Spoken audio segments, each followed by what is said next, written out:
The two Jills, a psychologist and psychic intuitive, reveal mind-blowing insights that turn psychology, self-help, and conscious teachings on their heads.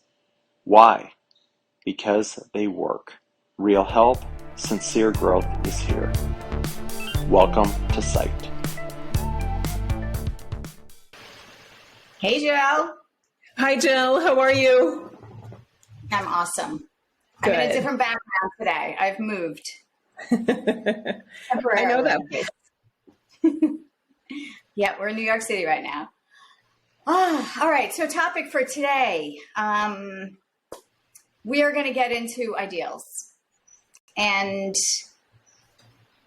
really, it's this idea of what do we hold on to, like everything, that drives our daily actions and thoughts that we're kind of unaware of. And ideals falls into this, which is our favorite category, right? It just falls into this. I didn't know I had that until I start exploring it. Mm-hmm. So we're recording this on September 22nd. And what's happening in the news right now is the Maroon 5 band front person named Adam Levine is being sort of raked over the coals in the press because these women are coming out that he's had flirty text messages and flirty direct messages on social media and things. And he's married and has been for a while. And I think their third child, they're pregnant with their second or third child. So when you and I were talking earlier today, I'm like, oh, this is a good topic, Jill, because I mean, it came up in one of the courses that you and I are a part of that I offer, the Labyrinth series, that we have humanity right now has this temptation to idealize a person. You and I are going to talk about how we have a tendency to idealize a situation and maybe other people. And that's really getting in the way of enjoying one's life, appreciating another for what they're great at, but that doesn't mean they're perfect in all aspects of their humanity. So this is a favorite topic of mine that we keep getting like set up that, oh yeah, this is a perfect person. And it's like, but they're not, and we aren't either. And we can be exceptional and transcendent in some aspects of our lives or some of the roles that we play, but that doesn't mean that we're flawless in all aspects of our humanity. So it really does get in the way of us appreciating another human for their giftedness and for their strengths and abilities, because it's constantly disappointing. That's, oh, they're not perfect. Well, yeah, we just keep following it's so judgy. Right. It's so super judgy. And the idea that we can sit in judgment on another person is absolutely ludicrous, right? And I love the biblical thing, let he who is innocent cast the first stone. Like, have we forgotten that? There's such a desire on our part to have someone that we can emulate and look up to so that we can say, okay, either there's goodness in the world or we're so black and white, when it comes to these things. And we are so angry when we are let down, right? So in a lot of ways, if you look at not who we idealize, but that we idealize it, that's a much more interesting conversation to me, right? That we create ideals either of ourselves, that we hold an ideal weight, an ideal education, an ideal, name it, an ideal politician, that we hold any ideal is going to be our downfall, right? Because we stop sort of being discerning. We're like, okay, we found it. This is the person that's going to save me from myself, save humanity from itself, make me feel better about myself, whatever it is. And all of those really almost by design must crash. They must, because that's not what we're supposed to be doing. That construct is like a straw man. Mm-hmm. One of the reasons that I'm excited that we're talking about this is that you and I think admitted to each other and to ourselves that we have a temptation to idealize. I think you and I both have this in common, like a living space. Oh, this new house, it's going to be perfect, and it seems so trivial, but when it really comes down to you enjoying yourself and enjoying your life, there has to be a reset and a self-monitoring and a calling BS on the brain's ability to say, I can't be happy here until this is all perfect, or I can't be happy in the world or in my life until, my children are perfect, or my partner's perfect, or my business is perfect, or my website is perfect, right? There's just all of this idealism that kind of stacks on top of each other, and it keeps pushing out one's sense of joy. And what I talk about to clients all the time is, if you have a system of I'll be happy when, you're never going to be happy, because the whole framework, the whole operating system is based on idealism, and that same part of you will always find something wrong. So you never get to dessert. You're always working on what you don't want to eat in the meal. Yeah, perfect. I mean, honestly, that's perfectly said. And I think that if we don't watch the brain constantly moving the line in the sand or reinforcing the negative, I've done things, you've done things, we've created things that other people are like, oh my gosh, look at that, where we get even feedback on how wonderful it is. And people are surprised that we can do things like that. And yet in my mind, my brain is looking for what's wrong with it. And the dialogue that we get into a lot of times is, well, you look for what's wrong so you can better yourself. I'm not a huge fan of that. Just really not a huge fan of that. I think we've gotten this better yourself mentality. I think we've gone crazy. I literally think we've gone crazy to the point where there's never a time when we're not doing that to ourselves, right? And it's not motivation, people. It's definitely not the opposite. Is not that you become a sloth and that you lose your motivation. You really want to be super careful with the slippery slope of motivating through some sort of an ideal, because an ideal by definition is elusive. It is not meant to be attained. We all know this. It actually doesn't exist. And yet our brain is using that template on everybody with expectations that are egregious on other people, on ourselves. What are we doing? Yeah. I mean, what are we doing? I'll use and it is a ridiculous example. I'll own that. And it seems so superficial, but I'll still own it. My family and I, we moved the main house that we live in. We have a vacation property too, but we moved last July, so 2021, and it's a 16-year-old house. And there were, at first I was all starry-eyed because there were so many aspects of it that I loved. And then my younger daughter and my husband walked through it, another walkthrough, and Georgia's like, it's a little beat up, Mom. And I'm like, no. It was like she was calling my baby ugly. Yes. I was in love with the vision of this house. And then it wasn't until we moved in, I was like, oh, I see what she's saying. Like, it does need paint. It does have, this house has been loved in and lived in, for 16 years by another family. So as I really, and then Jeff handed me the budget and I'm like, oh, I can really make this place shine. But as I would get parts of the house done, I would go in the master bathroom or the primary bathroom and just go, you're not done yet. You're still ugly. And it was just, I realized as I was walking from room to room and the befores and the afters kind of blending together, I noticed my brain and I was like, okay, let's just stop.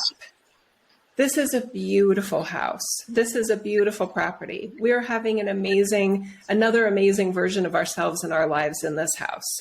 I'm not going to let 16-year-old tile that I would never pick get in the way of that. Everything works. We're good, And it was just kind of and kind of a giggling at myself, just like, oh, Jill, silly brain, you know what I mean? And that once I did that, I'm not thinking that every time I go in the primary bathroom. I'm not thinking that every time I go in the laundry room. That hasn't been redone yet either. So I'm more relaxed. I'm not like, when are we going to get to this next stage of the project? I'm enjoying the present as it is and not denying reality. I hope it eventually gets done. But that's it's a very silly example. But it's also very true that we all have that ability to catch ourselves and to reset. It's not that hard. It's really not that hard. I think you have to know, though, that you're doing it, right? Mm-hmm. You have to know that you're putting your happiness or your contentment or, whatever it is out of your reach. Mm-hmm. You have to realize that you're doing it to yourself, right? It's not a spouse. It's not a politician. Mm-hmm. It's not a performer. It's not a child. Like, until we start to own that all of our expectations are what's keeping us from just being okay, we're not going to be okay. And, in psychology, the adage was that anxiety is the difference between the real and the ideal. Yeah. That's what anxiety is. That's what stress is. It lives in that space. And many of us live in that space, stuck here, wanting to be there. Mm-hmm. That's super stressful. It's definitely not fun. And there will be no joy. That's right. In that basically dead zone. Yeah. And Jill, when we were having a kind of a pre-conversation earlier when I was walking the dog, you brought in the related concept of cancel culture, that it's almost like there's like a witch hunt or, pitchforks ready to go for, sometimes serious things, yes, right? But also some of them aren't criminal. This idea of Adam Levine, I almost wonder if it would be helpful for each of us to come up with a kind of a bit of a funny and witty response. What? He's not perfect? You know what I mean? Yeah.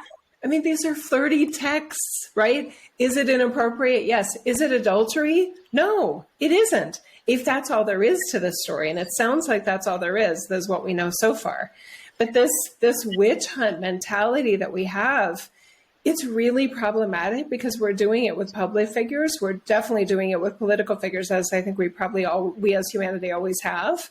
But it's all it keeps riling us up to, well, we'll have to punish them. Yeah. Do we have to punish them? The sad thing is what an ideal does, if you hold ideals in any way, ideals come with expectations, right? And what happens with expectations is then we give people the opportunity to disappoint us. But the reason that we like that is because then that gives us the opportunity to be pretty aggressive. So this is what you're seeing, I think, in our culture now, is this weird sense of self-righteousness that is held up by ever moving ideals, right? So not only are ideals elusive in terms of even if you know what you're going for, you're never going to attain it. What's actually happened now is we don't know what ideal we're trying to uphold. We're just trying to do this dance so that we don't look racist or we don't look biased or we don't get in trouble. Everybody's just trying to be like, I don't know what I'm supposed to do. I'm just trying to live up to whatever this sort of phantom ideal is. Mm-hmm. And it keeps changing. People keep stepping in shit because we really don't know what we're doing or what we're trying to achieve. There's this weird nebulous kind of consensus that isn't true, right? It's sort of, this is so hazy and nondescript. And when you really think about it, who's holding the golden egg? Like, you know what I mean? Who is the person who is deciding what ideal we're all trying to, and the truth is we're all holding our own, and you can get canceled for anything. It is the messiest, collective consciousness scenario. There's no right way to navigate this. This is a minefield. Mm-hmm. So, we can either keep trying to tiptoe through the minefield, or we can start to sort of sweep our own front porch, stop looking at everybody and, which side of the fence they're on or what they're saying to their spouse. 99% of the things people are getting involved in are none of their business. And if people just dealt with their own business, which I can assure you needs tending, if everybody tended their own front porch, we would be in a much better place than we are right now. Nobody's going to come on a white horse and solve this issue. There are just going to be more people trying and falling over the edge of you disappointed me and you disappointed me. They're all running right off the edge. Yeah. It's never going to stop. I like what you're saying, and I'm going to amplify it by, again, I like this example of Adam Levine because it's so everyday, right? And some people know the story and some people don't, and that's fine. But he's a recording artist, right? Mm-hmm. Since when have these become godlike figures that they've got a cross waiting for them? I mean, what more were we expecting of this person, right? He's a singer. He was a coach on The Voice. I kind of liked him on that. But I mean, I have no idea what he's like personally, and I shouldn't pretend to know, right? We shouldn't, but look at our own lives. How many of us are not doing something messed up every day, just unwittingly, wittingly? I mean, we have no right. We just have no right.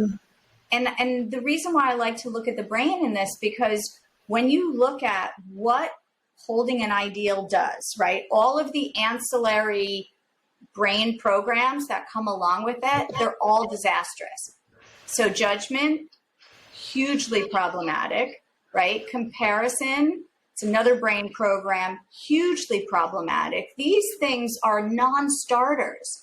They make us feel bad about ourselves, feel bad about other people, or they make us very aggressive.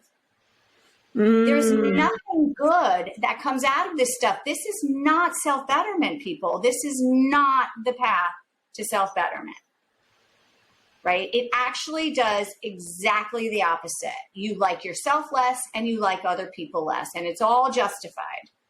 And in fact, the less you like yourself, the more you're going to want other people to fail, the higher your ideals will probably end up being for people. Right? Because if I can look at your failure, I don't have to look at rejigging, my front porch, as it were. So what do you recommend, Jill, given that there is so much outward kind of stimuli about, oh, here's another, rising star or whatever, and neither one of us are, like chasing Hollywood in terms of like they're an ideal standard or anything. But yeah. I know some people are caught up in that. I'm guessing most of our audience really isn't. We may be interested in an entertainment factor, what different, celebrities are doing, but it's not a part of our everyday lives. But what kind of strategies do you recommend people do if this is hitting really close to home? Well, you know what? Let's bring it close to home, right? Because one of these areas where we do it and it's so painful and so chronic that we don't actually see it, yet we'll see an Adam Levine, is what we do to our spouses and what we do to our kids. Okay? Look for what expectations you have of those people in your life.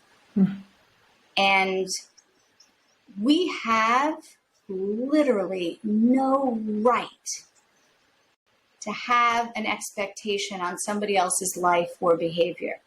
We have no right. And until we actually understand that, I mean, that's where you got to go.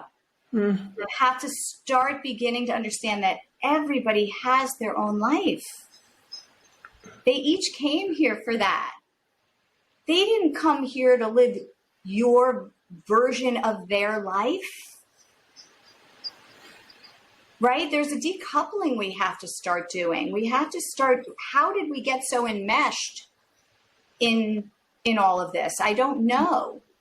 But the reason why it's so important that we pay attention is because look how it's spilled out into our world. Our world is in turmoil. Mm-hmm. You know, so if somebody just says, yeah, you know, I don't get along with my husband every day, or, you know, my kids, they're driving me crazy because I want them to do this and they do that. You got to back up. You got to go back inside and you have to figure out why these things are important to you and why you think that and why you continue to think that at the expense of your relationships. Mm-hmm. Because you're holding the ideal while it's ruining your relationships. So that's where I would begin with that. I like Just that. honesty, radical honesty. You know? I like it. Discomfort.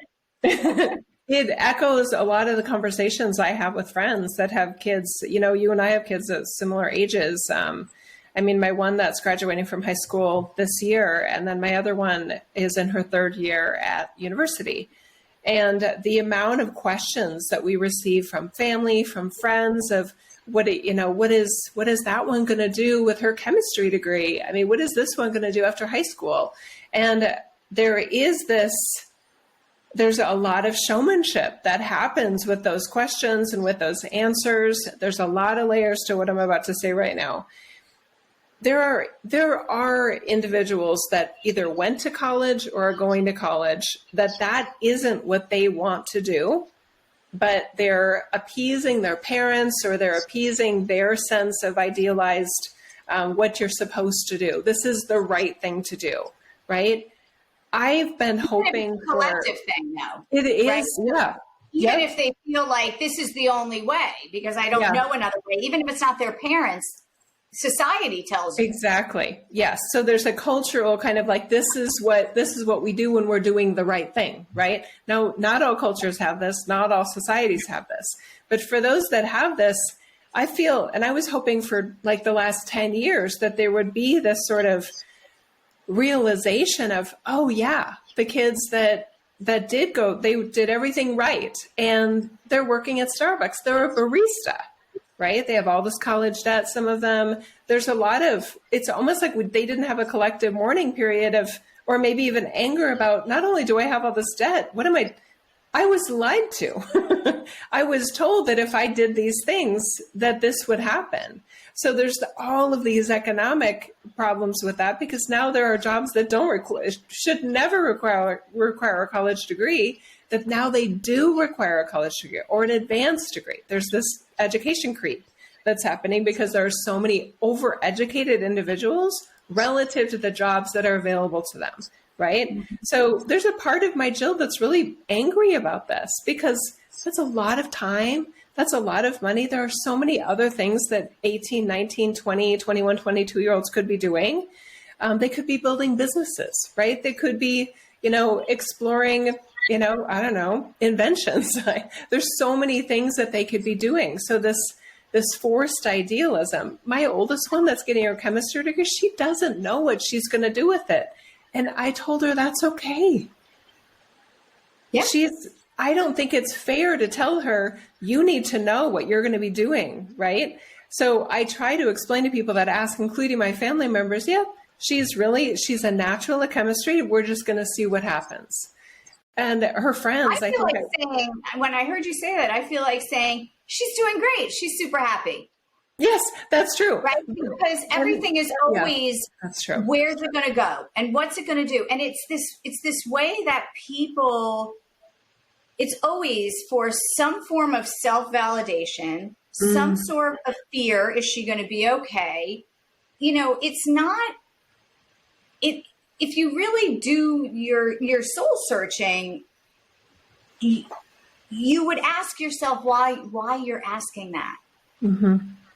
Right? rather than what they're going to do. You know, and you and I say this all the time, be more curious about what you're doing and saying than what somebody else is doing and saying. Yeah. Right. I mean, that's really what the sweep your own front porch is. You know, it's like when your house is perfect. I used to have a lot of people that I worked with who were psychologists, who were, you know, family therapists or whatever, divorced 1,000 times, you know, dating students in my program, teachers, you know, all this weird, wacky shit going on. And yet they're trying to help other people. And I'm kind of like, not feeling great about that.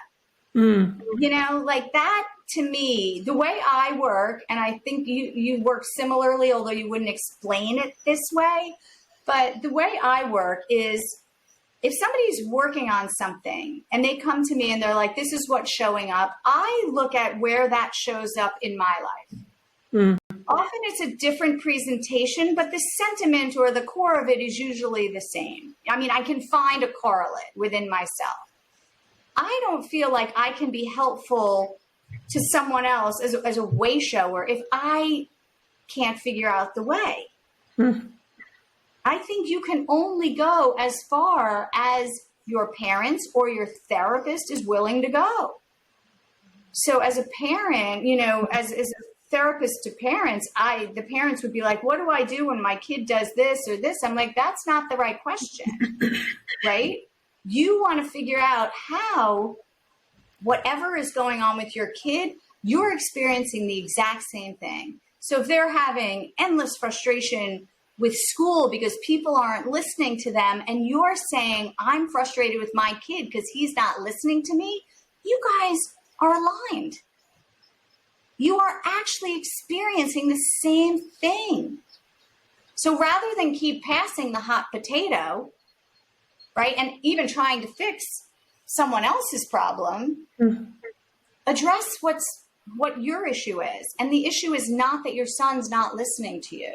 You have to back that up even more, because another thing we say often is nobody is going to fly straight so that you could feel better. That's your job to figure out why this bothers you so much. I promise you it's wrapped up in some sort of an ideal, whether it's an ideal of parenting or it's an ideal the way a kid should treat a parent, or who knows what ideal you're stuck in, but you are stuck in one, right? If you're looping and you have the same interactions over and over and over again, there's some sort of an ideal that you are not willing to examine. And somehow you're trying to muscle it without looking at it. It's not going to work. It's not going to work. And you never ask somebody to do something, a kid or anybody, that you're not willing to do.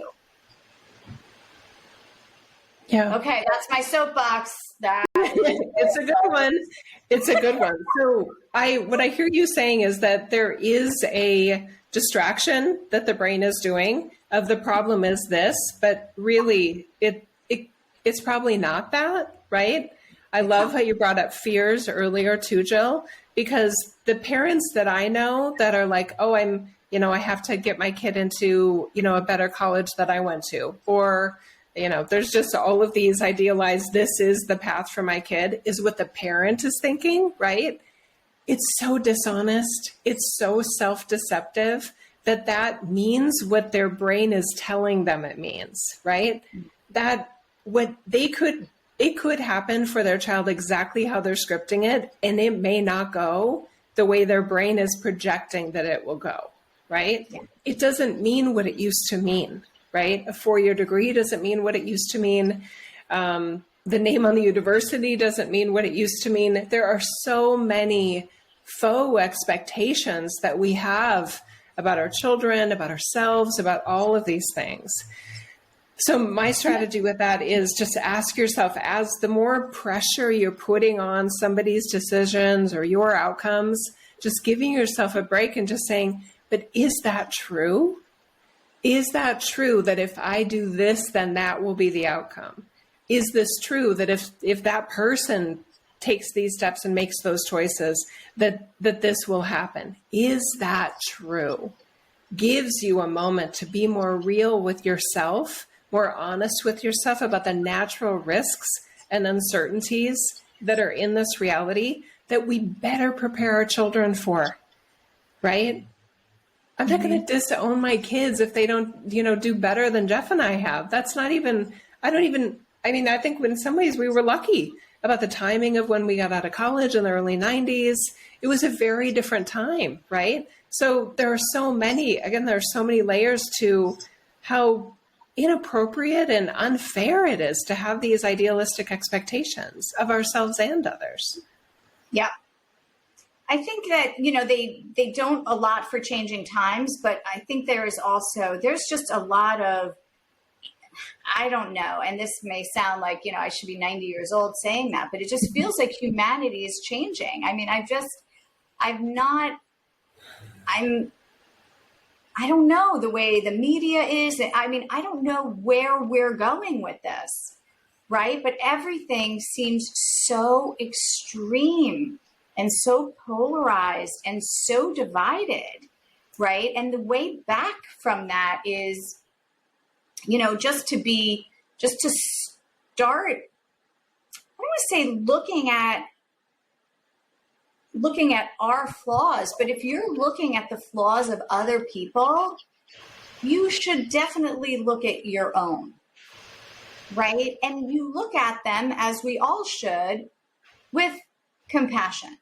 Because I really do feel this. People are doing their best in every moment. Nobody wakes up and says, I am going to try to be the worst person I could possibly be today.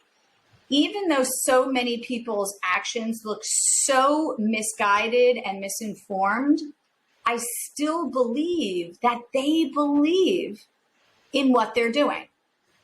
And I know with my parenting, I know that I woke up every day and tried to do my best. And I critiqued myself harder than anybody else will critique me all through when my kids were young.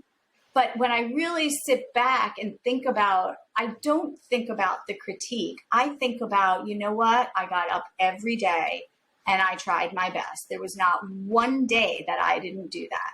Right. And that's why I have compassion, not because I was messed up or what my parents did to me or whatever.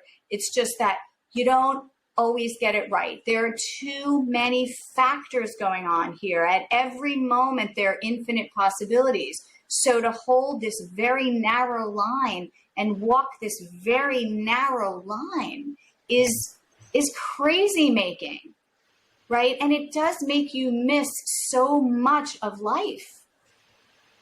Right. And, there's so many cliche things we could say about, it's not the destination, it's the journey. But it is. Right. But people are really focused. In this case, the destination is that ideal. And they think without that, I am not okay. And without that, other people are not okay.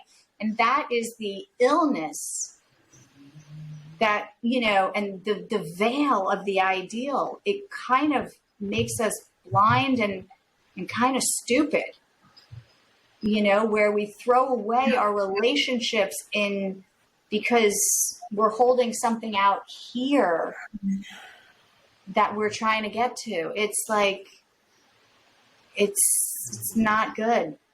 It's totally unhealthy, right? I think it's horrible on our nervous system. It's horrible on our sense of just energetic layers. It's a horrible way to go through life.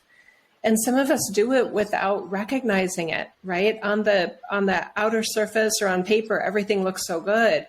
But maybe on the inside, it's just like, oh my God, there's so much stress. There's so much self-criticism and concern about others. And I am definitely thinking about parents here and mothers and just the whole, oh my God, what if?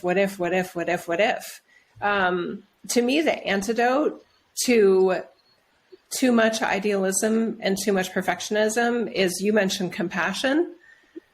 I would add grace and humility, right?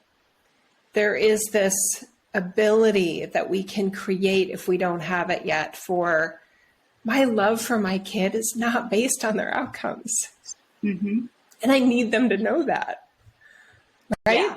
I am expecting them to be amazing in this world because I know them as capable of so much. But how it goes, so I'm getting so emotional that my kids are right there. Yeah, There's just this totally. part of me that wants them to know it doesn't matter to me what job you have, where you work, where your degree is from, or if you even have a degree.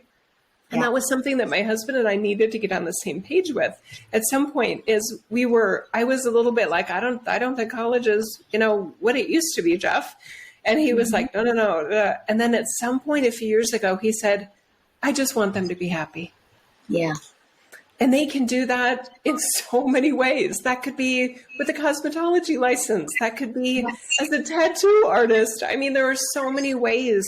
There's so many that's giving up an ideal. Right? That's giving up an ideal. And weirdly, these things are so sticky in the brain. That's why we're having this conversation. Yes. It's like, start paying attention. You probably haven't thought about it in a really long time, what ideals you hold. The funniest thing is that we believe that people should be infallible is absolutely comedic. Right? I mean, it's crazy talk, right? Everybody, and the fact that we think that there's somebody there who has the answers or somebody that knows is also crazy talk. You have to be present in your life at all times, making decisions on the fly with flexible goals and an allowance for infinite possibility in every moment. That's what we're shutting out. We're saying if they need to go to college, they need to get a job, and they need to do, that's 3 boring things, right? In every moment while they're in college, there's infinite possibilities, every moment. And then the next moment, there's another infinite possibilities. We're missing literally everything. And we've made this into such a pressure cooker where we become so intense, and these ideals have become so almost cartoonishly magnified that they would be comedic if they weren't so disastrous. But they got to go. They have got to go. We can't keep doing this. I mean, we have reached diminishing marginal returns here. So. Yes. And I mean, part of me wants to go towards, and I'm guessing some of the listeners are too, going towards it's the fault of marketing. It's the fault of this. It's the fault of that. I kind of don't care. I don't care either. Whatever factors are adding to this, they're not going away anytime soon and may never go away.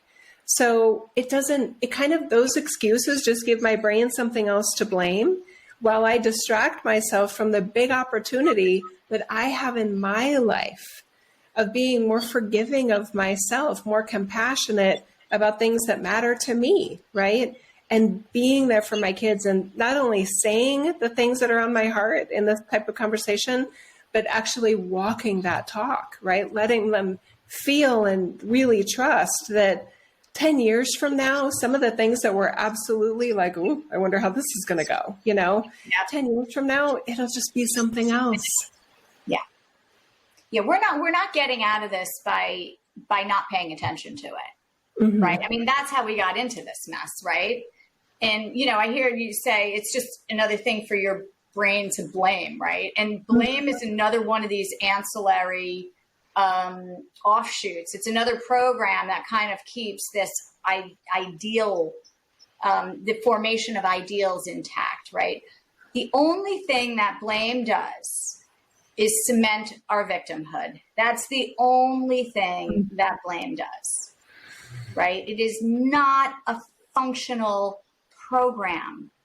Like these other programs, like comparison, like judgment, they do not serve an expansive purpose. We use them all the time. Judgment is the first thing out of the gate.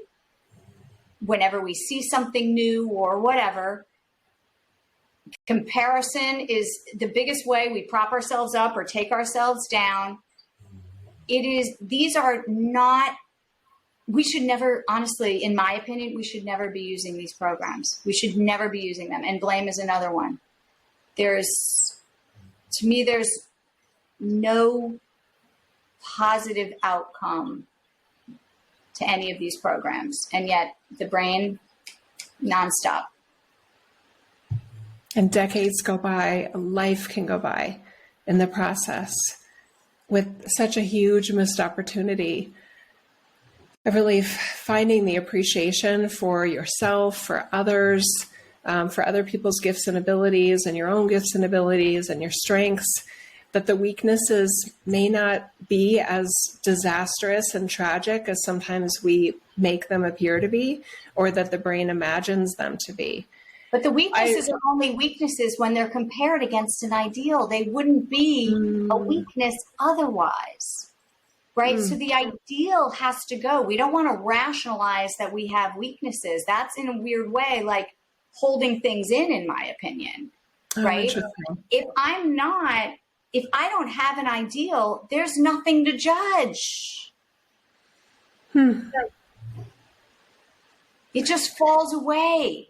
There's a part of me that wonders, though, is that even possible to, I mean, now I'm idealizing. I'm idealizing that. I'm idealizing. That's how it stays there. Right? Because the brain says, no, it's important. It's important to judge. It's important to blame. Right. There are justifications and rationalizations for all of this. But if you really look through your diary, your mental diary, at how many times these things have served you well, I'd love to hear the tally. I really would. And one of the places where I would start, honestly, on this, just to like drill it down a little bit, just look at the ideal you hold for yourself. Because when we're not meeting our own ideals, we end up getting pretty irritable and pretty aggressive toward other people. We can be, hard on ourselves, but we can be pretty tough on other people because we don't want people to fail the way we've judged that we've failed. Right? So we ride them harder. And in some ways we say, you know what, I'm a lost cause and I'm doing this for your own good. I can't be helped, but I'm going to help you. And that's why I don't like that. What you're describing there, for some reason, the example that I observe is mothers that are really, really like toxic with their daughters about the size that they are, right? And how big or small they are. There's just so much like, I'm in my age, so there's no help for me, but you still got a chance. And that's where my brain is going when you're talking about this, and just how unfair it is, how unloving it is. There's a healthy way to worry about and be concerned about somebody's health. But the number on the pants maybe doesn't mean what we think it means. And the level of pressure that's probably already there for young women and even older women, just adding to that with more to be ashamed of and feel like less than is not helpful. Agreed. And so sometimes I have parents where the child will end up with some sort of an eating issue. An eating issue is just an expression of something else, right? So a lot of parents are looking for a one-to-one correspondence. I don't have an eating issue. They do. I'm going to help them with that. I ask parents to ask, where are you out of control? Where are you, to try and do the work to find the correlate, and they'll find it. They will find it, but it's never a one-to-one correspondence. Right. So if we can think outside the box a little bit and see, okay, I'm concerned about her thing, but I'm not concerned about me because I don't have that exact expression. It's always better to put your concern on you. Right. When you start getting concerned about your child, that is disempowering to them because you are conveying you need help, which means something's wrong with you. Right. But if you as a parent can say, you know what, I'm seeing my daughter, I don't know why, whatever whatever the presentation is, whether it's social awkwardness or a need to control something, I don't, whatever you determine that is, because basically when I look at another person, I project what I believe is causing their issue. Then I come back to myself and say, okay, where am I out of control? And it's either I'm out of control with my, with my spending, or I'm out of control with my work, or I'm with my relationships. Who knows, right? And you put the worry back on yourself, honestly, like in no time, you'll have a massive, you'll see massive relief, just even energetically. Symptoms linger longer, and I don't worry about them. But the relief when you start to actually not wait for that person to show signs that they're healing and you start to do the work, that's empowering. We don't understand it. Worrying about someone else is not helpful.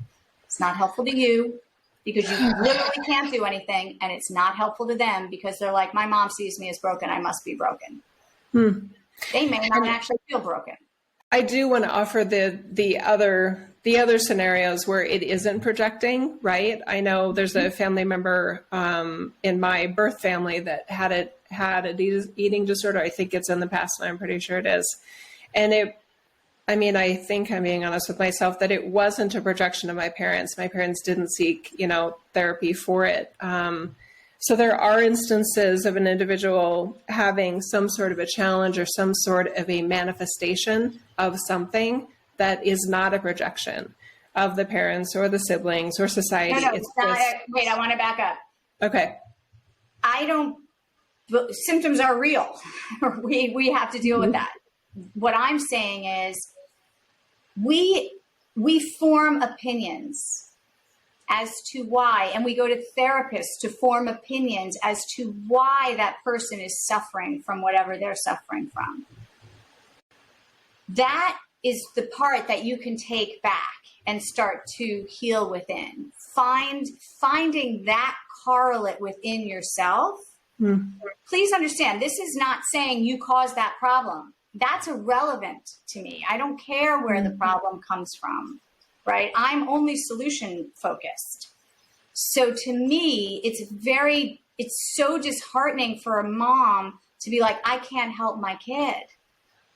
But I'm offering a way that you can. Look at what you think is going on there. Don't blame yourself for it. That's the opposite of what you need, because then you really need that kid to get better and faster if it's your fault. I'm not saying it's your fault. I'm saying I'm asking my kid to heal X. You make sure you're working on your X. Because then side by side, you can understand how hard it is to heal that. You can understand them, right? Rather than get in their business.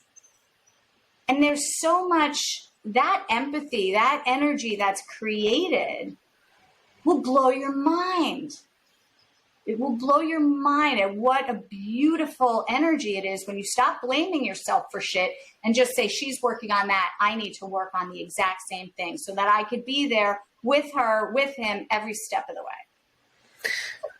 Thank you for that clarification, because I think that some people, and I think that part of me heard you as saying that, well, if your child is out of control, then where are you out of control?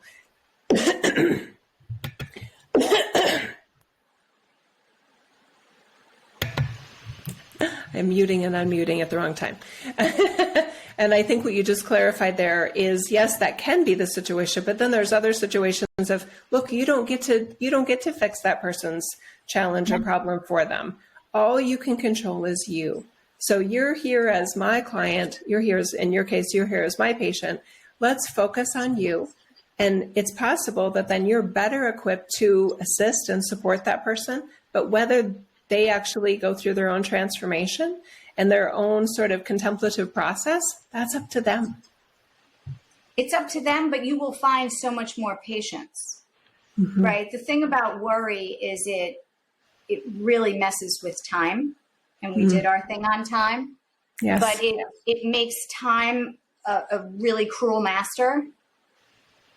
So when you can start to work on your own, whatever it is, something that you haven't been able to heal within yourself, if you take that on, whether it's hating your parents, I don't know. I mean, we can go on and on. When I sit with people, I help them get to it, right? But I think when you can start taking that on, time doesn't feel so, I don't know. It doesn't feel like it's ticking away with, like to the death.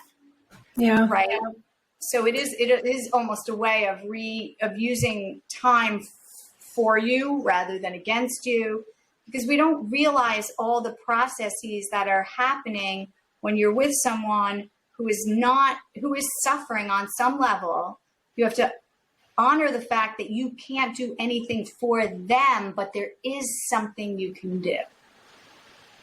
And it's a side-by-side healing. It's nothing that needs to be articulated. You just do it and see what happens. It's see what happens. Yeah. And I love the word "see what happens" because it's admitting that there is a lot of humility in the outcome of some of these projects and process improvements and all of these things. We don't know sometimes the outcome, and sometimes the outcome isn't what we wanted. But we tried something, it didn't work. Maybe we try something else. Idealism for me is so much about self-compassion and about compassion for others. It's about humility of ourselves and honoring the humility of others and the fallibility of all humans. And what some person's kryptonite is, it's not your kryptonite. That's where more understanding and more compassion is hopefully available, so that we're not wanting to punish other people for something that's... I mean, it's full on hypocrisy 24/7. I mean, that's why it's a caricature. Like when I watch TV, I'm like, wait, did Trump tell Hillary she was going to jail for, fullest extent of the law for, her emails and, not privacy? And now he's like, yeah, they're kind of declassified. Like, I mean, it's the comedy is literally, you can't make this shit up. Right. But there's just this really weird look at them, not at me. I mean, I don't understand it. But I think, in terms of getting back to this conversation, I think when you get rid of your ideals, and like I said before, there's then nothing to judge, then it's almost like compassion is like, duh, right? It's a natural. It's who we are. Because if we're not judging, by definition, we're compassionate. That's what's left when you take out judgment, right? So this isn't a little thing. When we're talking about ideals, don't protect them, get rid of them. And your life will change instantly, but you have to see the ideals that you're holding first. You can't just pretend you don't have them. Whenever you're irritated by someone who's on TV, or, you have an idea of how you could do something better, you're operating from some sort of an ideal. Figure out what it is, get rid of it. And some people might be wondering, like, well, how do you do that? I would offer, and I can't wait to hear your answer next. Where do you feel pressure? Where do you feel a sense of like, oh, this may not go perfectly, or they may let me down, or I might let me down, right? That's the pressure point. And right there, where is the ideal? Where is the possibly impossible value standard that I'm placing on me or on them, right? That's the first place I think to look. What would be your recommended strategy, Jill, to identify where they may have these ideals and not be aware of them? I I think it's like I said before, I would start super small and just look at the ideals you hold for yourself. But what if they can't see them?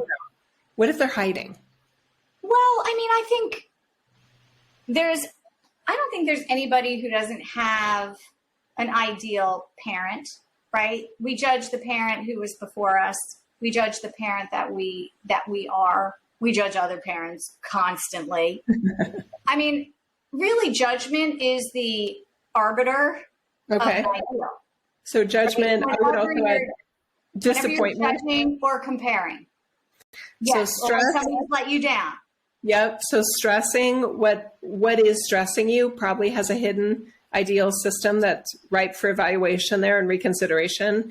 Disappointment in yourself, disappointment in others. There's probably an idealism there.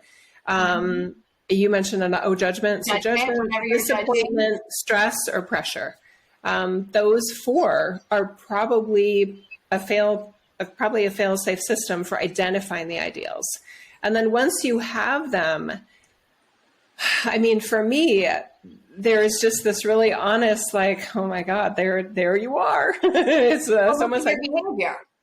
Now look at how you're behaving as a result of holding that ideal.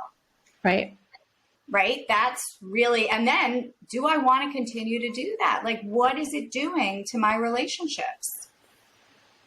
Right. Including the relationship with yourself. Yes. That's why I say start there. I mean, honestly, that is going to take people a lot of time just to do them.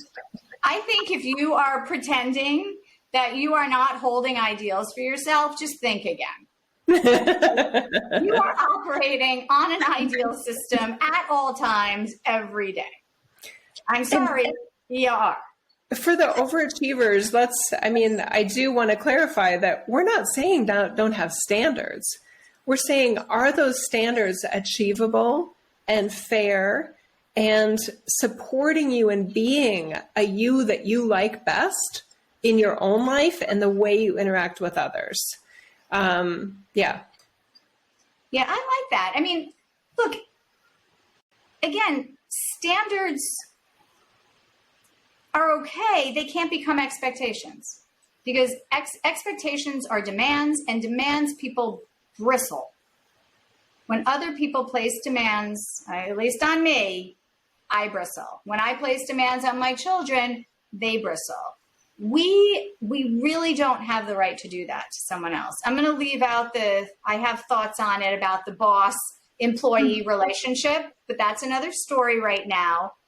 But people do not have a right. I don't have a right to have demands or expectations. So that's all part of this. And they have to be super, super flexible. And many of us, many times, are holding other people to standards. It goes both ways, right? We hold other people to standards that we can't uphold ourselves, and we hold ourselves to standards that we can't uphold. And the funny part of that is, I hear people, they tell me, they're like, I don't like myself very much. And I was like, okay, who is the you that doesn't like you? Just get rid of that one and keep the other one. Right? Like, why would you hold on to the you that judges you? It just doesn't logically, that makes no sense that you should split yourself in two and have one of you that's judging the other one. I just want to play devil's advocate here because I know I had to create that version of me that could I'm not talking about love. I'm using this word explicit, just really deliberately, like myself, that was not perfect in something or not meeting my own standards in something. I had to make her. So had I not made that Jill, there isn't anything else. There was only the Jill that was super hard on herself, causing a lot of pressure for myself. And that definitely casted a shadow and created unnecessary tension and space almost like between me and other people. So I had to make her. And that took a lot of trial and error because I didn't know how to be a person that I mean, I was pretending that I not perfect, but I was better than I should have been in a lot of areas. And anyway, I don't like how those words came out, but I had to create more of that. No, there was a compensatory strategy. And that humility. Yeah. There was a compensatory strategy in the absence of having that Jill that you've created, right? Yeah. It's sort of like fake it till you make it kind of a situation, right? It's like, I'm going to hold this together until I have an alternative. And I did it, a different way. I was like, there is this very bulldozery type Jill here that's just running roughshod over me and other people. And so I sort of backed it out through my brain, right? Like, what are the aspects that are running roughshod? And it was this idea of judgment. It was not the idea, it was these constructs that I was using and overusing and bringing to every party and bringing, to every time you go in a room, you're just like, okay, I want to see what's there so I can almost make a judgment and then act on that judgment, right? So it was I was leading a very reactive life. And so in order for me to get more in the driver's seat, those reactions were my programs. I had to stop running those programs. And I was telling you, like I ended up in a situation yesterday where I had to get a root canal. And when I went in, normally I'm a very fearful person. I had been a very fearful person around medical things.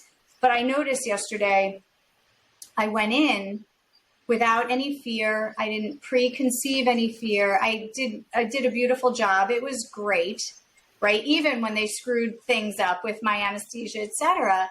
The funny part about that is I didn't realize how great I did until I was telling the story, not to you, but to my husband. I was telling the story to my husband. I was like, wait a minute, I was fine. I was fine through that whole thing. And so it's almost like we forget, once we start to get rid of these things, it's so normal that you almost forget how you used to be, right? But it's so, in a weird way, I forget to claim my gains because I'm not comparing myself to the way I used to be, right? But then I brought in the comparison because I used it to my advantage, because I was like, wow, that's an improvement. That comparison I will take. That's beautiful. But no other, that's me opting for comparison, right? Not doing it to, prop up a straw man. The outcome that I've witnessed in my clients and in myself is that when we're softer and we're not holding ourselves to this idealistic standard, we're more pleasant to be around. We really are. Because that kind of tension that's created from idealism, it radiates. It really does. I have a much better relationship with my husband. I have a much better, closer relationship with my daughters. They know now, even I think more than they did before, how real I'll be with them about me and how real I'm capable of being with them about them. Yeah. Right. And that's a game changer, Jill. It really is. I have had clients that there's so much negative self-talk because there's so many fragments of idealism that are just constantly everywhere they turn. It's like, yep, that's not perfect. That's not perfect. That's not perfect. And most of it is just, it's such bullshit stories, right? It's exhausting. That kind of harshness that somebody has for themselves, I guarantee they're wearing their loved ones out. They're probably going to have, partners that don't want to hang out with them that much. They're probably going to have friendships that start to kind of, trickle out, trickle away. And like, where did that person go? You wore them out, honey. You did. Right. So that sense of just like, oh my God, what have I done? Right. And not for another thing to be hard on yourself, but possibly to take this kind of conversation more seriously, right? This is a game changer. We are intentionally, Jill, picking a really high level topic that can then be applied in so many facets of life. I love how we're doing that. Yeah. We don't want to make this a small little postage stamp, little sticker that you put on. This is a very hard conversation for most people to have. And it's like, what are they saying? What are they saying? That's your brain, people. That's your brain wanting another little sticker, little 5-minute conversation. That's not what we're doing here. We're helping move really massive things. Like when you see somebody moving a house, like they're picking up a house and moving it around. This is that kind of project. This is not putting your books on a shelf. I agree. And you remind me, I haven't really thought about this in a long time, but I remember when my kids were younger, I would always ask my husband when he came home from work, I'm like, why do you come home to me? I wouldn't come home to me. Because I just had this, like, I didn't like myself very much because of the irritability that I had and the standards and I just never felt like I was getting it right. And the idea was that I had an idea of what right was. And I'd much rather change my idea than be somebody I don't like. And it is a softening. And then I like myself so much better now. And my relationships, I don't go into them with this kind of like, I hope they like me, because I didn't like myself very much. So that breeds kind of an insecurity with the people that you're around. It's like, I don't really want to hang out with me. And then when someone calls, they're like, I think they were just being nice. Or, like it's just this, you just don't feel like people are genuine because you're dealing, you're behind the 8 ball with yourself. Right. And you just can't move into self-love. I'm sorry. I don't think it's possible. I think you have to back these things out. You have to look at the things that are creating that rigidity, that, that distaste or that frustration. You have to look at the programming that's in there, that's keeping you from your soft, mushy center. You can't just go right for the center. You can't find it. No. And self-love is such a game. Those that I find that are trying to be self-loving are doing it in a very mental kind of brain-oriented way, which I don't think will ever work. No. Because to me, the only route to self-love is endless compassion for self, endless grace, and a lot of kind of self-forgiveness, because there's so many areas to fall short in this reality. You add to that, Jill, the kind of broken systems that we have across the board, and some of them just feeling like, I don't know if this will ever be fixed, right? Again, that's just where it gets overwhelming. And that just adds to the sense of tension and edginess and anxiety, insecurities, all those things. It's endless. So again, if you... I do caution because I hear you. There's so many places you can fall short. Mm-hmm. That's connected to an ideal, right? So I just want to, I agree with you, right? That compassion and all that to me, again, it's a natural state. You can't muscle that. You can't hold your ideals, your rigid ideas about yourself, and then try to say, but I should have compassion for myself. Those things are kind of mutually exclusive, right? So you're talking about the net effect.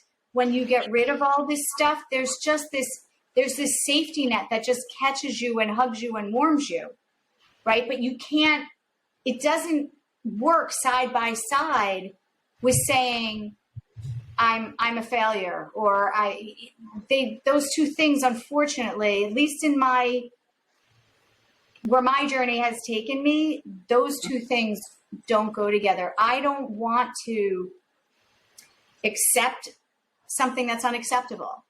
I don't want to forgive something that's unforgivable. I don't want to, and when I say that, I'm saying it from the place that I'm holding on to this sort of victim idea of myself.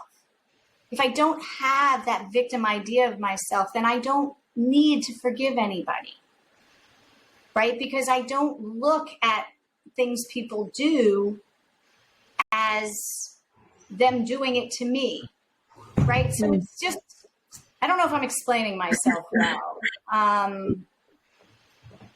The lens has to go. The lens by which you view people's actions and you view your own actions has to shift in order to allow your natural state of just compassion and ease and peace, regardless of what's going on, to be there for you to have access to that at the ready.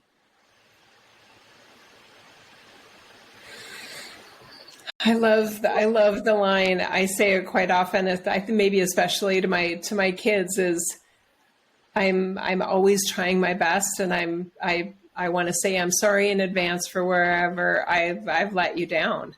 When my oldest one, V, took psychology at university, I was like, whoa, this, there was some, projects she was working on, and I was like, God, I hope I didn't make your life harder in any way, V. You know what I mean? Yeah. And she's so gracious. I mean, she just is by nature.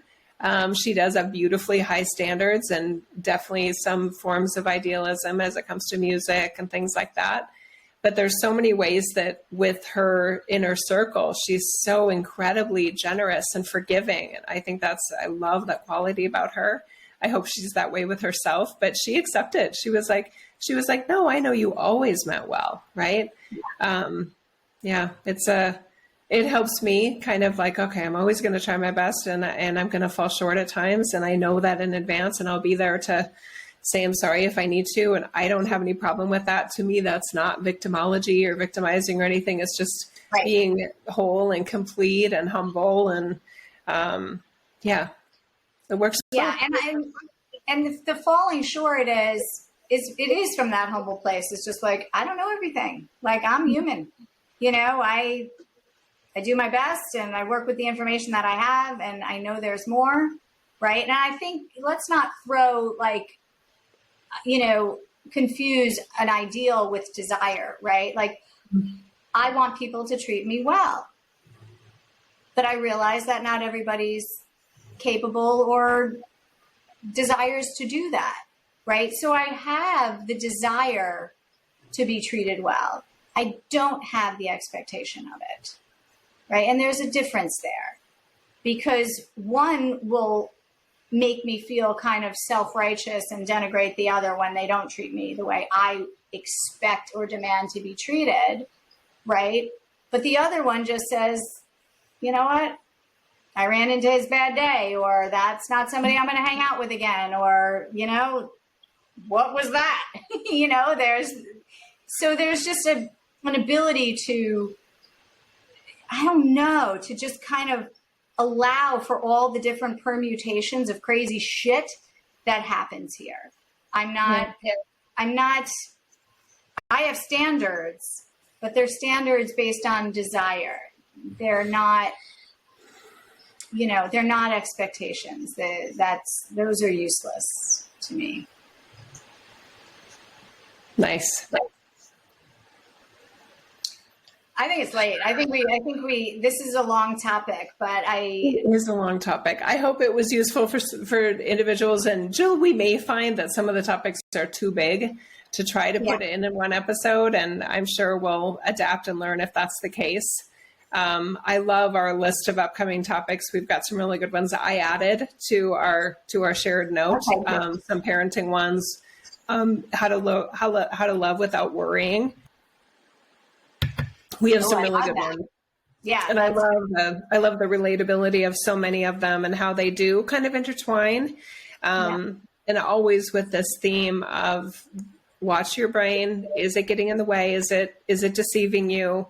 And allowing for that transcendence and trying to help people get better results with what really works versus what so many people are trying and it's just not working. Yeah.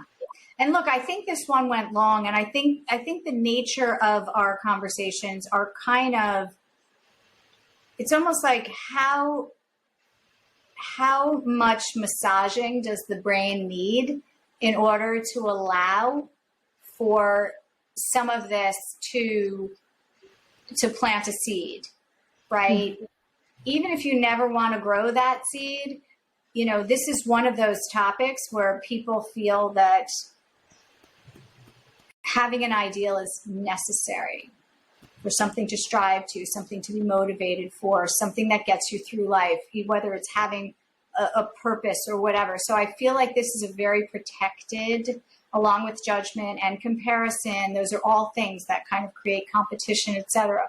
So I do feel that this is a very protected brain enclave in there, and it has a lot of programs that it uses to keep it protected. So I think the length of this makes sense, given what we're trying to, poke at a little bit. Yeah. Yeah. There's a lot here, and people may want to rewatch it or re-listen to it and really have out that notepad and take some notes about which relationships or which goals are you feeling the most frustrated by, and might there be some idealism there that you want to reflect upon and reconsider another way to approach what you're hoping for or what you're working towards that is more self-loving, that is more doable, that possibly will get better results if you're more honest and more compassionate about what you're really looking forward to or working towards. That what if you don't get it, and that you'll still be there for you and you'll still be there for that other person. Yeah. I think that's good. I think it's a wrap. Me too. Thanks, Jill.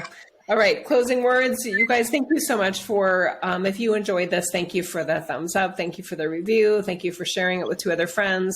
We really appreciate that. We're hoping that this is useful. And, I'm imagining that for some people that just want a 2-second sound bite, kind of like tiny little bite-sized like improvements, this probably isn't the space for them. We like to go deep. We like to go wide.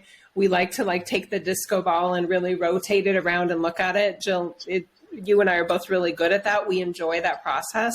Some people don't, and that's okay. But for those that really want to look at something from a whole bunch of different angles without a predefined conclusion, I hope this was helpful. Yeah. And I think it's also, this isn't the whole topic. This is really just to spark your own curiosity. All of these conversations are to spark your curiosity, because you and I both believe that once your brain is turned on, you can run with it. You don't need any help. But that brain needs to turn on. And so that this is what this collection of talks is about, is just trying to get your brain to spark on in these, myriads of different ways. And then you go and run with the football, please, I'll add another metaphor. I feel like a lot of the conversations that we're doing, it's almost like handing the person as a very whole and wide creator energy of themselves. Here's a little thread you may want to pull on. Yeah, exactly. I like it. All right. I love you so much, Jill. I'm so glad your root canal went well. Great job. My fearless root canal. That's so awesome. I love it. That's huge. Given what you've shared before, I'm celebrating you, and what an amazing transformation that is, and how you experienced it, your takeaway, and yeah. And they don't even know the whole story about my situation. They didn't get my crazy anesthesia story where I woke up in the middle. That's for another one. So yeah, I'm good. We're good. Till next time. You're amazing. I love you, Jill. Love you too. Bye, everybody.